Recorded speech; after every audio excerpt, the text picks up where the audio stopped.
ఒక చిన్న గ్రామంలో బోయినపల్లి అనే గ్రామంలో శివ అనే ఒక యువకుడు పుట్టాడు. చిన్నప్పటి నుంచి అతని కలలు పెద్దవి. పేద కుటుంబంలో పుట్టి విద్య కోసం చాలా కష్టపడ్డాడు. కాని ఊర్లో ఉండటం అంటే అతనికి చాలా సాధారణం కావడం లేదు. అతని మనసులో పెద్ద పెద్ద కలలు, పెద్ద ఆశలు ఉన్నాయి. శివ గడిచిన కొన్ని సంవత్సరాలు నగరంలో పనిచేసి తన స్వంత జీవితం వృద్ధి చేశాడు. కాని తన ఊరిని, కుటుంబాన్ని, పేదరికాన్ని మరచిపోలేదు. అతను ఇప్పుడు ఒక పెద్ద సంస్థలో ఉద్యోగం పొందినప్పటికీ ఉప్పెనినట్టు హృదయంలో గ్రామం కోసం పోరాడాలని ఆలోచించాడు.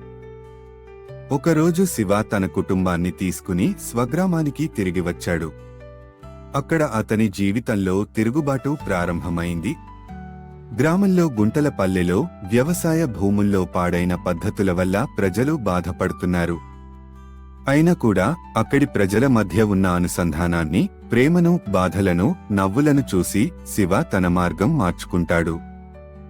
ముందు తక్కువగా ఉన్న శివ ఇప్పుడు గ్రామానికి మంచి చేసే మార్గంలో నిలబడినాడు. గ్రామంలో జీవన ప్రమాణాలను మెరుగుపరచడానికి గ్రామస్తులతో కలిసి పోరాటం చేస్తాడు.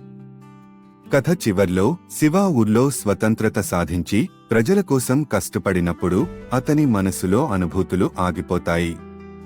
ఊరి ప్రజల మనసులో శివ ప్రేమగా నిలిచిపోతాడు.